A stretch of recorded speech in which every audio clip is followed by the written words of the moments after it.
Alhamdulillah wassalatu wassalamu ala Rasulillah wa ala alihi wa sahbihi wa man walah wa la haula wa la quwata illa billah amma ba'd. Teman-teman, seringkali atau diskusi tentang apakah ada bid'ah hasanah atau tidak itu terus saja berkelanjutan, ya. Seolah-olah tidak ada titik temu, ya, yang mengatakan ada bid'ah hasanah, yang satu tidak ada bid'ah hasanah. Sebetulnya kan itu dari mana kita memulai konsep struktur pemahaman kita.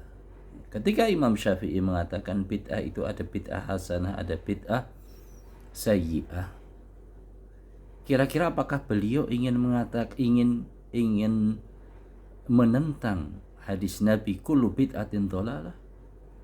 Ya, tentu tidak, ya. Beliau sangat intens terhadap bahasa Arab.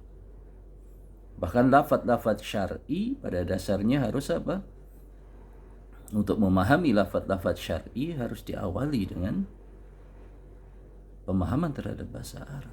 Oleh karena itu ketika beliau membahas bid'ah, pasti tidak mungkin mengawali langsung kepada istilah syar'i, pasti mengawali dengan istilah lughawi.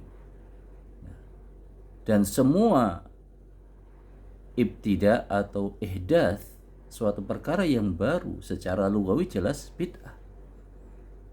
Makanya kemudian beliau mentaksim menjadi dua, ada sayyi'ah, ada hasanah. Kemudian dan beliau pun mendefinisikan itu, yang sayyi'ah itu yang tidak sesuai dengan syariat. Adapun ya hasanah yang ada kesesuaian dengan syariat. Jelas itu tidak mungkin dibenturkan dengan kullu bid'atin dhalalah. Karena kalau ihdath di dalam syariat pasti dhalalah.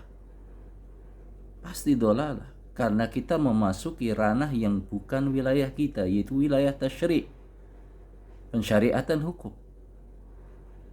Jadi kalau sudah kita memasuki wilayah yang bukan wilayah kita, yaitu tasyri', itu jelas dhalalah. Bahkan Rasulullah Shallallahu Alaihi Wasallam saja betapa banyak nas, baik dari ayat maupun dari hadis, beliau tidak menyampaikan sesuatu kecuali dengan izin dari Allah Subhanahu Wa Taala. Kecuali dengan izin dari Allah Subhanahu Wa Taala. Bukan dari kreasi beliau.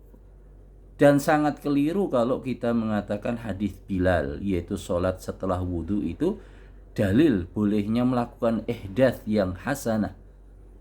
Keliru. Kenapa kok keliru? Karena yang ditanyakan Rasulullah adalah amal apa amal yang paling engkau harapkan di sisi Allah. Kemudian Bilal menjawab, tidaklah saya wudhu kecuali setelahnya saya sholat 2 rakaat. Dari mana itu? Dalil ihdatsnya itu dari mana? Bahwasanya Bilal melakukan perkara yang baru itu dari mana? Kok pertanyaannya Rasulullah arja amalin, amal yang paling beliau harapkan di hadapan Allah. Kira-kira itu ada dalilnya enggak? Kalau kita paham mindset para sahabat dalam memahami syariat, pasti sebelumnya sudah ada dalil. Tidak mungkin kok bikin-bikin sendiri, tidak mungkin. Makanya ikhwah sekalian, perhatikan ketika kita memahami dari mana kita mengawali pemahaman kita tentang bid'ah. Kerangka pemahaman kita tentang bid'ah. Apakah dari latar belakang bahasa? Kita mengawalinya dari bahasa. Kalau dari pemahaman bahasa, jelas ada yang baik, ada yang buruk. Tapi kalau sudah mengawali dari mafhum syar'i, tidak mungkin bid'ah itu ada hasanah, ada sayyi'ah. Semuanya bid'ah sayyi'ah kalau dalam mafhum syar'i. Kalau dalam mafhum bahasa, tentu di situ mafhum bahasa lebih luas. Tapi gitu ya ikhwah, mudah-mudahan bisa difahami dan tidak perlu membenturkan apa yang bisa dikompromikan, apa yang bisa direkonstruksi dari pemahaman kita tata ulang. Tidak perlu mempertentangkan. Bahkan para ulama pun saya rasa tidak akan mempertentangkan hal itu. Tapi bagaimana kita bisa mendapatkan titik temu dari konstruksi pemahaman kita. Barakallahu fil jami'. Wa sallallahu ala nabiyina Muhammad wa ala alihi wa sahbihi ajma'in.